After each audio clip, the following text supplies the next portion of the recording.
আসসালামু আলাইকুম। শরীফ কিচেনে আপনাদের সঙ্গে আছি আমি ফয়সাল শরীফ। আজকে আমার রেসিপি হচ্ছে বড় ডাল দিয়ে কামরাঙ্গার টক।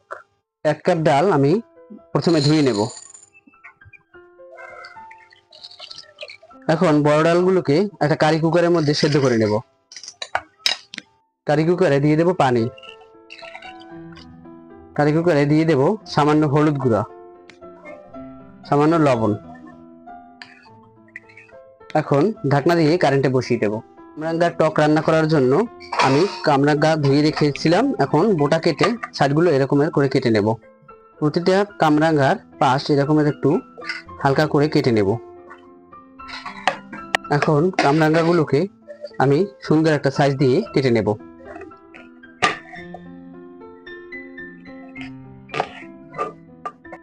দেখতে অনেকটা সুন্দর লাগছে, স্টারের মতো।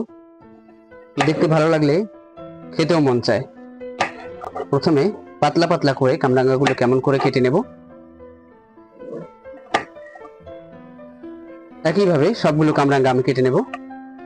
আমার সবগুলো কামরাঙ্গা কেটে নেওয়া শেষ। এখন কামরাঙ্গার মধ্যে আমি একটু লবণ মেখে রাখবো। লবণ দিয়ে কামরাঙ্গাগুলোকে ভালো মতো মেখে নেব। কারি কুকারে ডাল সেদ্ধ করে নামিয়ে নিয়েছি। এখন একটা পাত্রের মধ্যে দিয়ে একটা ঘুঁটির সাহায্যে ডালগুলোকে আমি একটু ভালো করে ম্যাশ করে নেব। ডালগুলোকে ম্যাশ করে নামিয়ে নিয়েছি। এগুলোকে অ্যাঙ্কর ডাল বলে, বরিশালে আমরা বলি বড় ডাল। এখন গ্যাস অন করে একটা কড়াই বসিয়ে দিচ্ছি। কড়াইয়ের মধ্যে দিয়ে দেব সয়াবিন তেল।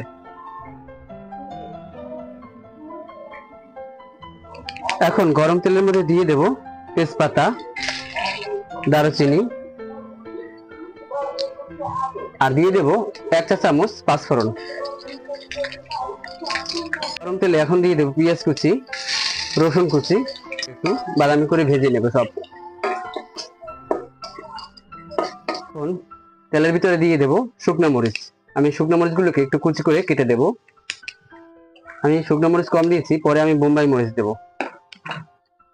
এখন ভালো করে একটু নেড়ে চেড়ে নেব। আবারও পেঁয়াজগুলো একদম বাদামি করে ভেজে নেওয়া শেষ। এখন দিয়ে দেব সামান্য পরিমাণে পানি।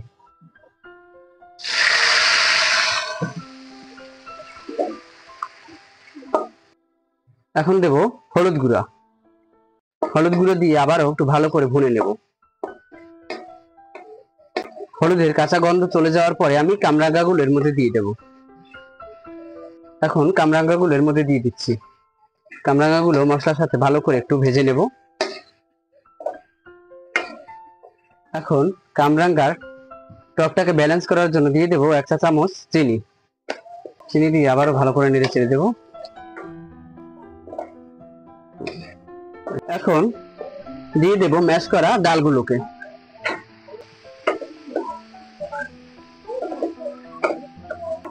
ডাল দিয়ে কামরাঙ্গার সাথে ভালো করে মিশিয়ে নেব।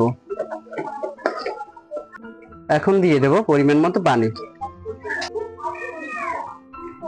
পানি দিয়ে আবারও ভালো করে নেড়ে চেড়ে দেব। এখন ডালের মধ্যে দিয়ে দেব পরিমাণ মতো লবণ। এখন দিয়ে দেব একটা বোম্বাই মরিচ। বোম্বাই মরিচ দিলে ডাল থেকে একটা ঘ্রাণ আসবে এবং একটু ঝাল ঝাল হবে। আমি এজন্য গুঁড়ো মরিচ দেই না, শুধুমাত্র শুকনো মরিচ দিয়েছিলাম। এখন দিয়ে দিচ্ছি বোম্বাই মরিচ, কেটে কুচি কুচি করে দেব।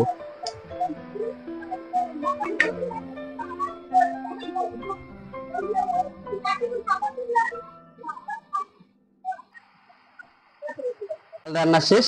এখন আমি গ্যাস অফ করে চুলা থেকে নামিয়ে নেব।